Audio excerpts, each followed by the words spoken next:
This channel. तो मेरा नाम है हेमंत और मैं आपके साथ यहाँ डिस्कस करने जा रहा हूँ जो अगस्त सितंबर 2021 में जो जेईई मेन हुआ था हमारा 26 अगस्त से 1 सितंबर तक। इसमें कुछ हमारे 4 दिनों में पेपर हुए थे और लगभग 9 शिफ्ट जो थी, आई थिंक 9 शिफ्ट थी। तो उनमें जितने भी सवाल थे वो सवाल हम इस सीरीज में डिस्कस करेंगे और उन सवालों को डिस्कस करने का तरीका, क्राइटेरिया क्या होने वाला है कि पहले हम मैकेनिक्स जो है वो एक साथ डिस्कस करेंगे, उसके बाद जो हमारे हीट और थर्मोडायनेमिक्स से रिलेटेड क्वेश्चंस हैं उनको एक साथ डिस्कस करेंगे, इलेक्ट्रोमैग्नेटिज्म के जो क्वेश्चंस हैं उनको एक साथ डिस्कस करेंगे और एसएचएम और वेव्स के जो क्वेश्चंस हैं उनको एक साथ हम डिस्कस करने वाले हैं, और ऐसे ही ऑप्टिक्स और ऐसे ही मॉडर्न फिजिक्स। तो ऐसे हम इन क्वेश्चंस को डिवाइड करने वाले हैं, उससे हमें आइडिया रहेगा कि जेईई मेन के किसी भी एक फेज में किस किस तरह के क्वेश्चंस पूछे जा रहे हैं, रीसेंट ट्रेंड्स में रीसेंट क्या ट्रेंड रह रहा है, और हमें आइडिया मिलेगा कि हमें प्रिपरेशन जब हम करते हैं तो हमें कौन कौन सी चीजों पर ज्यादा जो है एम्फेसाइज करना है। अगला सवाल हमारे पास है ये, if the velocity of a body related to displacement is given by 5000 plus 24x का under root, then the acceleration of the body is। तो इस बॉडी का एक्सेलरेशन क्या होने वाला है। तो इसको सॉल्व करने के लिए हम क्या कर सकते हैं, आप इसको या तो स्क्वायर ले लीजिए, दोनों तरफ स्क्वायर लेंगे तो आपको मिलेगा v square is equal to 5000 plus 24x। जब भी आपको स्क्वायर रूट दिया हो तो पहले मन में आप यही सोचिए कि इसको क्या स्क्वायर रूट को हटाने से हमारी चिंता जो है थोड़ी दूर हो सकती है क्या। तो ऐसा लग रहा है हाँ यार ये एक्सप्रेशन थोड़ा सा बेटर लग रहा है एस्थेटिकली कंपेयर टू दिस, देखने में अच्छा लग रहा है, ऐसा डर नहीं लग रहा, इसको देखते ही डर लग रहा है यार, क्या यार अंदर घुसा दिया उसके अंडर रूट के और यहाँ पे जोड़ भी दिया है कांस्टेंट नंबर। तो मैंने इसको ऐसे लिख लिया है। अब मुझे एक्सेलरेशन निकालना है। अब देखिए बेटा, ये जो टर्म है एक्सेलरेशन, ये हमारे पास है वेलोसिटी, ये हमारे पास है डिस्प्लेसमेंट। एक ऐसी इक्वेशन क्या है जो इन दोनों को रिलेट करती है, एक नहीं तो क्या ऐसी 2 इक्वेशंस हैं जो इनको रिलेट करती हैं। तो हमें पता चल जाता है यार, एक ऐसी इक्वेशन है a is equal to v dv by dx जो इन तीनों को आपस में रिलेट करती है। तो मैं यहां से पहले निकालूंगा dv by dx की वैल्यू और उससे v को मल्टीप्लाई कर दूंगा तो मेरा काम बन जाएगा यहाँ पे। तो या तो आप इसको डायरेक्ट डिफरेंशिएट कर दीजिए, मैं इसको x के रेस्पेक्ट में डिफरेंशिएट कर रहा हूं तो यहाँ पे मुझे चेन रूल का इस्तेमाल करना होगा। यहाँ पे मैं लिखूंगा d of v square by dx is equals to differentiation of 5000 plus 24x by dx। इसका डिफरेंशिएशन करेंगे तो आएगा dv 2v into dv by dx is equal to, इसका डिफरेंशिएशन 0, इसका आएगा 24 और यहाँ से आप 2 से इसको 12 टाइम्स जो है कैंसिल आउट कर सकते हैं। सो v dv by dx which is equals to acceleration, ये आपको मिल जाता है कितना, 12 मीटर पर सेकंड स्क्वायर के बराबर। तो आंसर हमारा कितना आ जाएगा, 12 मीटर पर सेकंड स्क्वायर के बराबर। ठीक है, आंसर विल बी 12। चाहे तो आप इसको डायरेक्ट भी कर सकते थे, यहां से मैं वेलोसिटी से dv by dx निकालता हूं तो मुझे यहाँ पे चेन रूल का इस्तेमाल करना होगा। तो पहले मैं इस अंडर रूट का डिफरेंशिएशन करूंगा तो 1/2 times under root of 5000 plus 24x, उसके बाद जो अंडर रूट के अंदर लिखा है उसका डिफरेंशिएशन विच इज 0 प्लस 24। ये dv by dx है, इसमें मल्टीप्लाई करना है v से, v को मल्टीप्लाई करूं चाहे मैं इस एक्सप्रेशन को मल्टीप्लाई करूं, बात एक है। तो यहाँ पे मल्टीप्लाई करूंगा under root of 5000 plus 24x, उससे ये कैंसिल आउट हो जाएगा, ऊपर 24 है नीचे 2 है, सो 12 हमारा आंसर यहाँ से भी मिल जाता है। तो जैसे आप कंफर्टेबल हो वैसे आप इसे सॉल्व कर सकते हैं। प्राइसेस बच्चों हाइक होने वाले हैं फिर से, 1 अक्टूबर से प्राइसेस बढ़ जाएंगे, अप्रोक्सीमेटली 10 to 12% प्राइसेस बढ़ जाएंगे। यानी कि अगर आप इनको सब्सक्रिप्शन के हिसाब से देखो, अगर 24 मंथ का सब्सक्रिप्शन आपको अब 56,000 में मिल रहा है तो प्राइस हाइक होने के बाद वो आपको 62,000 के आसपास मिलेगा। ठीक है ना, ऐसे और भी है। तो जितना जल्दी हो सके आप यहाँ पे सब्सक्रिप्शन लेना है तो डिसीजन बहुत जल्दी लीजिए, बहुत जल्दी ये हाइक होने वाले हैं। ठीक है बच्चों, अब अनअकैडमी ने इतना बेहतरीन रिजल्ट दिया है बच्चों, बहुत सारे लोगों का कंफ्यूजन दूर हो गया कि भाई ऑनलाइन एजुकेशन, ऑनलाइन कोचिंग और ऑफलाइन कोचिंग में कहीं ऑफलाइन बेटर तो नहीं है। तो बच्चों ये प्रूव हो चुका है, ऑल इंडिया रैंक अनअकैडमी से ऑल इंडिया रैंक 1 आई है, तो ये इस चीज का प्रूफ है कि आप ऑनलाइन कोचिंग पे 100% फुल ट्रस्ट कर सकते हो और इस टाइम ऑफलाइन से मेरे हिसाब से कोई भी टीचर या कोई भी चीज एक बेटर एफिशिएंसी के साथ उस पर पढ़ा सकता है। तो बच्चों इस पे ट्रस्ट रखिए, as soon as possible Unacademy का सब्सक्रिप्शन लीजिए, ठीक है ना। आपको ये ऑफलाइन से बेटर ही प्रूव होगा, ठीक है बच्चों। चलिए यहीं पे मैं आपसे विदा लेता हूं, thank you, bye bye. Question यहाँ पे डिस्कस कर रहे हैं।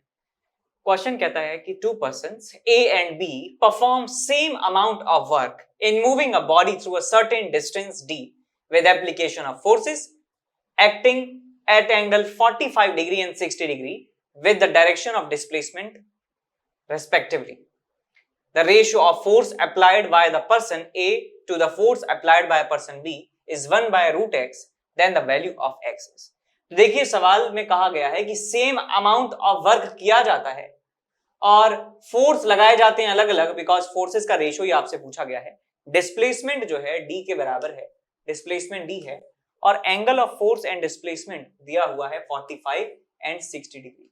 तो हम वर्क का फॉर्मूला जानते हैं, क्या होता है F S cos theta.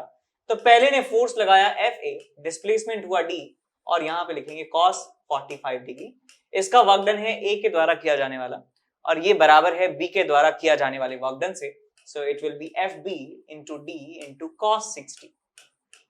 So D से D cancel out हो गया, ये this is 1 by root 2, 1 by root 2 into FA, और FB को ले आइए नीचे और ये आ जाएगा आपके पास 1 by 2. So root 2 से ही चला गया root 2 times, तो आंसर हमारा कितना आ गया 1 by root 2, और इसे 1 by root x से कंपेयर करेंगे तो x की वैल्यू आपको मिल जाती है 2 के बराबर। तो आंसर हमारा कितना आ जाएगा 2 के बराबर। अब चलते हैं आगे। सवाल कहता है कुछ ऐसे कि 4 identical hollow cylindrical columns of mild steel supports a big structure of mass 50,000 kg। तो 4 हमारे पास पिलर हैं जो हॉलो सिलिंड्रिकल शेप के हैं, यानी अंदर मटेरियल नहीं है, सिर्फ उसकी सरफेस पर है, उसकी थिकनेस है, ठीक है। आगे कहते हैं the inner and outer radii of each column are 50 centimetre and 100 centimetre respectively, assuming uniform local distribution, calculate the compression strain in each column of each column, use Young's modulus is this, and G की value 9.8 आपको लेनी है। तो हमें compressive strain निकालनी है, कितनी होगी। तो पहले आप सवाल समझिए, कुछ ऐसा है सवाल कि हमारे पास 4 जो हैं वो हॉलो सिलेंडर हैं, जिनकी इनर रेडियस है कुछ और कुछ आउटर रेडियस है, और इस तरीके से वो लगे हुए हैं।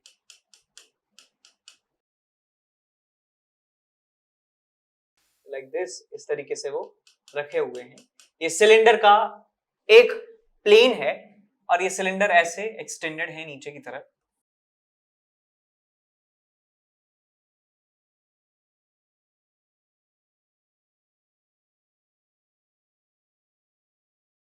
इस तरीके से 4 सिलेंडर्स रखे हुए हैं, सिलेंडर नंबर 1, 2, 3 एंड 4।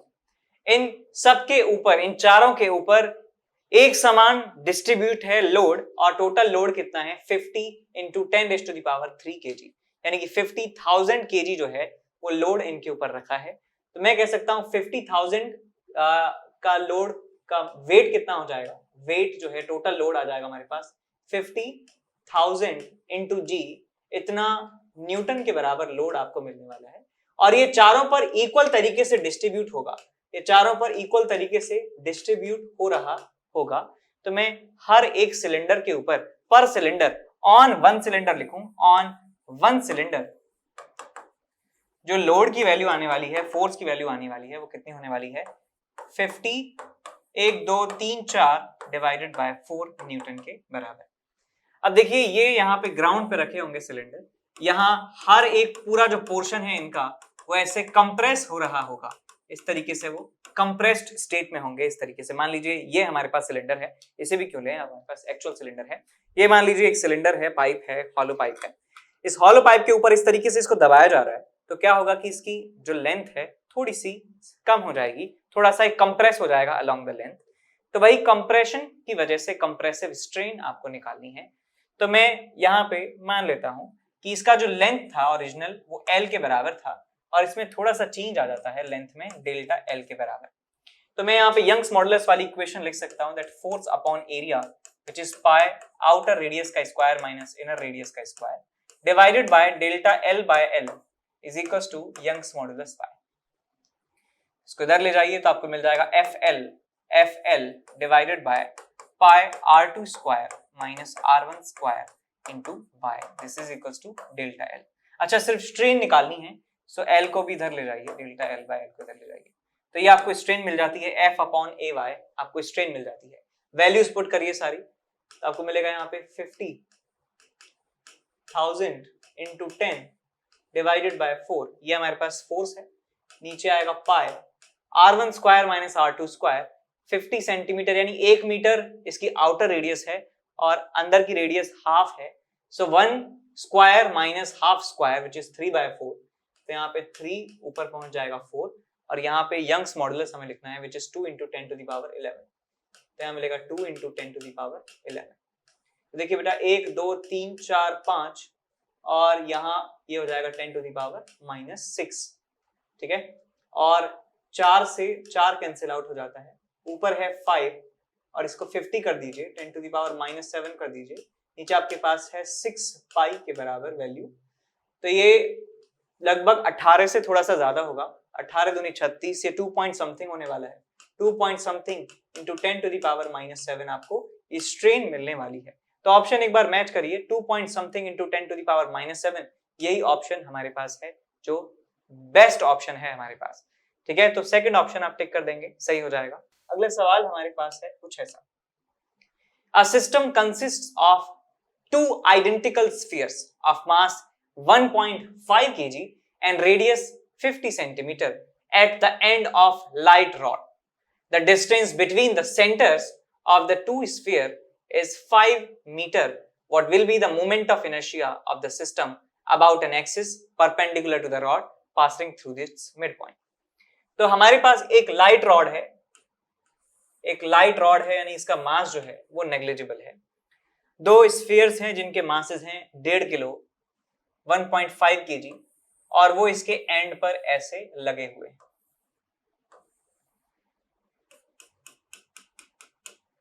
इनका मास है 1.5 kg, इसका मास है 1.5 kg और इनकी रेडियस है ½ मीटर के बराबर, रेडियस इज ½ मीटर। एंड पे है distance between the centre of the 2 sphere is 5 metre, ये जो डिस्टेंस है ये 5 मीटर है। तो आपको बताना है कि ऐसे एक्सिस के अबाउट मोमेंट ऑफ इनर्शिया जो इस रॉड के सेंटर से पास होता है। तो इसको निकालने का आसान तरीका ये है कि मैं इस स्फीयर का मोमेंट ऑफ इनर्शिया इस एक्सिस के अबाउट निकालूंगा, इस स्फीयर का मोमेंट ऑफ इनर्शिया इस एक्सिस के अबाउट निकालूंगा, इस रॉड का मास 0 है तो इस रॉड का moment of inertia central axis के अबाउट 0 के बराबर होने वाला है, और दोनों को मैं जोड़ दूंगा तो आपको आंसर मिल जाएगा। तो मैं एक स्फीयर का मोमेंट ऑफ इनर्शिया लिखता हूं, सो 2/5 mr², ये इसका मोमेंट ऑफ इनर्शिया स्फीयर का हुआ। स्फीयर और इसके बीच में जो डिस्टेंस है एक्सिस के वो कितनी है 5/2 के बराबर, तो यहां लिखूंगा मैं प्लस 5 mr² इंटू 5/2 का स्क्वायर, r का स्क्वायर भी लिख देता हूं 1/2 का स्क्वायर, और इसको 2 से मल्टीप्लाई कर देंगे तो हमें टोटल दोनों स्फीयर्स का मोमेंट ऑफ इनर्शिया मिल जाएगा, बिकॉज ये आइडेंटिकल तरीके से लगे हुए हैं, मास बराबर है, रेडियस बराबर है, एक्सिस से डिस्टेंस बराबर है, तो मोमेंट ऑफ इनर्शिया भी बराबर होने वाला है। यहां लिखेंगे आप 2 इंटू 2/5 और यहां आ जाएगा आपके पास मास की जो वैल्यू है वो है हमारे पास 3/2 इंटू 1/4 और आ जाएगा प्लस 2 को भी अंदर ही ले लीजिए यार, सो 2 into mass is 3/2 into 25/4। Solve करिए इसको, तो यहाँ आपको मिलेगा 2 से 2 कैंसिल आउट हो गया और 1 2 से ये 2 कैंसिल आउट हो गया, सो 3/10 यहाँ मिलता है और यहाँ मिलेगा आपको, सो इट्स 75/4। अब इसको करिए सॉल्व आप, भैया आपको मिलता है यहाँ पे, सो 12 plus 750 divided by 40, so 762 divided by 40 आपको मिलेगा, 0 यहाँ आ जाएगा, ये 4 एकम 4 3 4 8 32 4 9 36 और ये बचा आपके पास 0, 19.05 जो है आपको आंसर मिल जाता है। डायरेक्ट ऑप्शन रखा हुआ है सी ऑप्शन, उसे आप टिक कर सकते हैं, वही हमारा आंसर होने वाला है। अगला सवाल है ये, two forces p vector plus q vector and p vector minus q vector where p vector is perpendicular to q vector. अच्छा, दो वेक्टर्स हैं p vector and q vector, आपस में परपेंडिकुलर हैं और इनसे बनता है दो फोर्स, दो वेक्टर्स और हैं p plus q and p minus q। आगे कहते हैं कि when x at an angle θ1, यानी कि ये दोनों फोर्सेस जब θ1 एंगल पे एक्ट करते हैं तो रिजल्टेंट उनका आता है ये, और जब उनके बीच का एंगल θ2 होता है तो उनका रिजल्टेंट का मैग्नीट्यूड आता है ये। So this is possible only when θ1 is less than θ2। ये तभी पॉसिबल है जब ये वाला एंगल छोटा हो, ये वाला एंगल बड़ा हो। स्टेटमेंट 2 कहता है in the situation given above θ1 is 60, θ2 is 90. In the light of above statements, choose the most appropriate answer from the option given below. तो ऑप्शंस हमारे पास ये हैं, statement 1 is false, second is true, first and second both are true, first is true, second is false, first and second are false। तो ये एक तरीके से एक लाइट वर्जन है, थोड़े से सस्ते वाले असर्शन रीजन टाइप के क्वेश्चंस हैं, क्योंकि जेईई एडवांस में तो सवाल आते थे कि जो स्टेटमेंट 1 और स्टेटमेंट 2 जो है ये सही है और सेकंड फर्स्ट का करेक्ट एक्सप्लेनेशन है। फर्स्ट सही है, सेकंड भी सही है, लेकिन सेकंड फर्स्ट का करेक्ट एक्सप्लेनेशन नहीं है। फर्स्ट और सेकंड जो है उनमें से एक गलत है, एक सही है, दूसरा सही है, तीसरा गलत है। ऐसे आते थे चार ऑप्शंस। ये थोड़ा सा आसान है, यहाँ एटलीस्ट ये नहीं पूछ रहे हैं कि एक दूसरे को एक्सप्लेन कर रहे हैं या नहीं। तो चलिए सॉल्व करते हैं। हमारे पास दो वेक्टर मान लेता हूं जो एक दूसरे के परपेंडिकुलर है, p और q। p प्लस q कैसा होगा? p प्लस q होने वाला है ये वाला वेक्टर p प्लस q, और p माइनस q जो है होने वाला है ये वाला वेक्टर p माइनस q। तो एक बात तो मैं यहाँ पे कह सकता हूं कि ये एक जो मैं पैरेललोग्राम बनाया है, ये मैंने पैरेललोग्राम जो बनाया है ये बेसिकली एक रेक्टेंगल है।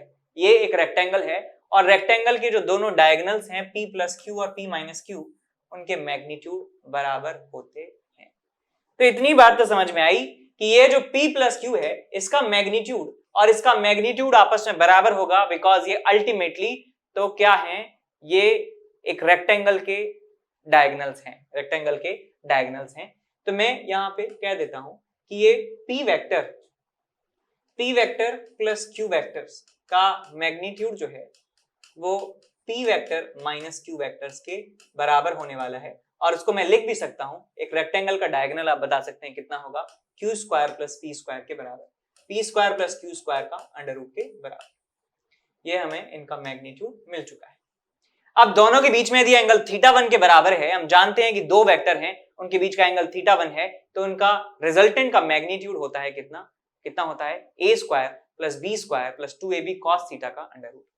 तो मैं यहाँ पे इनका मैग्नीट्यूड लिख देता हूं कि p square plus q square plus p square plus q square, ये इसके मैग्नीट्यूड का स्क्वायर, इसके मैग्नीट्यूड का square plus 2 times under root of this and under root of this which is again p square plus q square into cos θ1, और ये किसके बराबर है मैग्नीट्यूड, ये इसके स्क्वायर के बराबर है which is 3 times p square plus q square. ठीक है, समझ गए? यहाँ पे मैंने लिख दिया है। अब क्या कर सकते हैं, p square plus q square को कॉमन ले लीजिए, तो यहाँ बचेगा आपके पास 2 भी कॉमन ले लीजिए, so it will be 1 plus cos θ1 is equals to 3 times p square plus q square. तो यहाँ p square plus q square से p square plus q square गया, ये आ गया आपके पास 3/2, तो आपको मिल गया cos θ1 is equals to 3/2 minus 1 is equals to 1/2, और θ1 की वैल्यू मिल जाती है 60 डिग्री के बराबर। θ1 60 मिल जाता है। अब कहते हैं यदि एंगल को θ2 कर दिया जाता है तो रिजल्टेंट आता है हमारे पास ये। तो मैं फिर से सेम इक्वेशन लिखूंगा और मुझे क्या मिलेगा, देखिए सब कुछ सेम रहने वाला है, यहाँ पे θ1 की जगह θ2 और यहाँ पे आ जाएगा 2। So you will get 2 times p square plus q square, मैं डायरेक्ट ये स्टेप लिख रहा हूँ, 1 plus cos θ2 is equal to 2 times p square plus q square. तो ये और ये आपस में कैंसिल आउट हो गए, ये आपस में कैंसिल आउट हो गए। 1 plus cos θ2 is equal to 1 आपको मिल जाता है, और θ2 cos θ2 जो है मिल जाता है 0 के बराबर। इसका मतलब θ2 जो है किसके बराबर है, 90 डिग्री के बराबर है। तो θ1 60, θ2 90, देख सकते हैं कि θ2 जो है वो ज्यादा है θ1 से, और यही आपसे कहा गया है पहले स्टेटमेंट में, और दूसरे स्टेटमेंट की वैल्यूज लिखी गई हैं। इसका मतलब फर्स्ट और सेकंड दोनों ही स्टेटमेंट बिल्कुल सही है। पहला स्टेटमेंट और दूसरा स्टेटमेंट दोनों ही सही हैं। चेक कीजिए कौन सा ऑप्शन सही है इनमें से। तो बी ऑप्शन जो है इसे आप टिक कर सकते हैं। ठीक है, तो यहाँ पे सवाल डिस्कस कर रहे हैं। क्वेश्चन कहता है if three forces F1, F2 and F3 are represented by three sides of a triangle, F1 vector plus F2 vector is equals to minus F3 vector, then these forces are concurrent forces and satisfy the condition for equilibrium. concurrent का मतलब होता है कि जो एक ही point पर मिल रहे हों। फिर कहा गया है triangle made up of three forces F1, F2 and F3 as its side taken in the same order satisfy the condition for translatory equilibrium. In the light of the above statements, choose the most appropriate answer from the options given.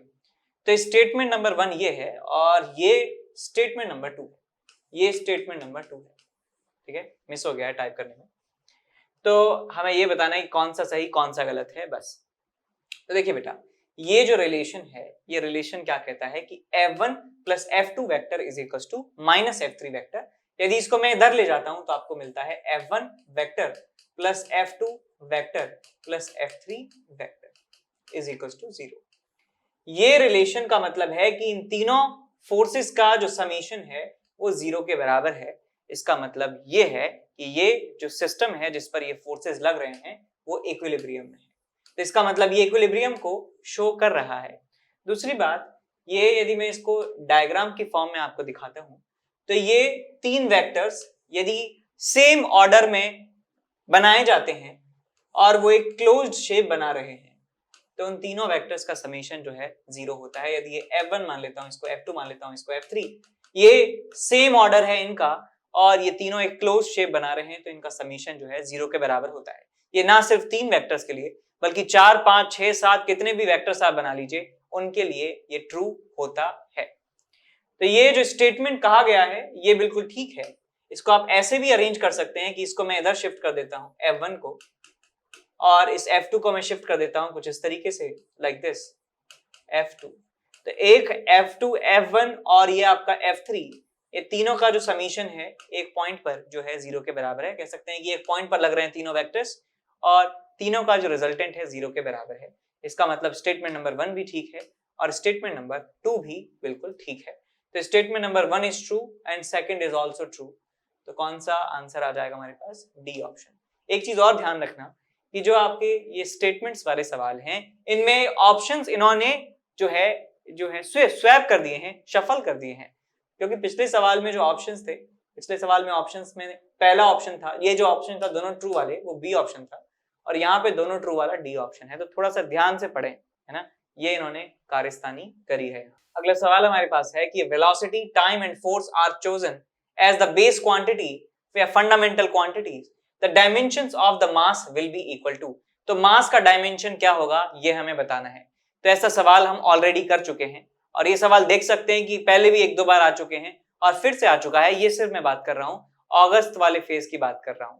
तो आप समझ लीजिए ऐसा सवाल आपको मिलेगा ही मिलेगा यदि आप किसी भी शिफ्ट का एग्जाम दे रहे हैं एवरेज। इसके चांसेस बहुत ज्यादा हैं ऐसे सवालों के। तो एक बार सीख लीजिए कि हमें मास का डायमेंशन निकालना है। मास को मैं लिख सकता हूं proportional to velocity raise to the power x, time raise to the power y and force raise to the power z।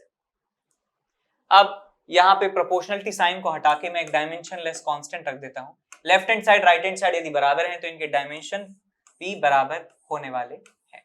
तो यहाँ पे हम लिखेंगे m raise to the power 1, l raise to the power 0, t raise to the power 0 लिख सकता हूँ मैं इसको, और इसे आप लिखेंगे l raise to the power x, t raise to the power minus x, t raise to the power y और m raise to the power z, l raise to the power z, t raise to the power minus 2z। अब सारी powers को एक तरफ रख दीजिए आप। m raise to the power z आ जाएगा, l raise to the power x plus z आ जाएगा और t raise to the power y और t raise to the power minus x plus y minus 2z आपको मिल जाता है। इसको आप इक्वेट करेंगे m raise to the power 1, l raise to the power 2, t raise to the power 0। तो यहाँ से z की वैल्यू आपको मिल जाती है 1 के बराबर।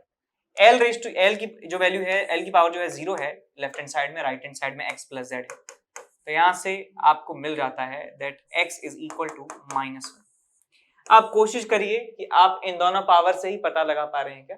तो z की वैल्यू 1 है यानी फोर्स की पावर हमें 1 मिल रही है। चारों ऑप्शंस में फोर्स की पावर 1 है और हमें x की वैल्यू -1 है यानी कि वेलोसिटी की पावर -1 है। वेलोसिटी की पावर -1 इसमें है, इसमें है, इसमें नहीं है और इसमें भी नहीं है, तो ये दोनों तो कभी आंसर हो ही नहीं सकते। इसमें अब टाइम की पावर निकालनी है कि -1 है या 1 है, तो आप निकाल सकते हैं ऐसे कि ये टाइम की पावर है -x which is minus of -1 + 1 plus y -2z -2 is equals to 0, तो आपको यहाँ से मिल जाता है y is equals to 1। तो टाइम की जो पावर है 1 आपको मिलेगी, इसका मतलब बी ऑप्शन जो है हमारा सही हो जाता है। ठीक है।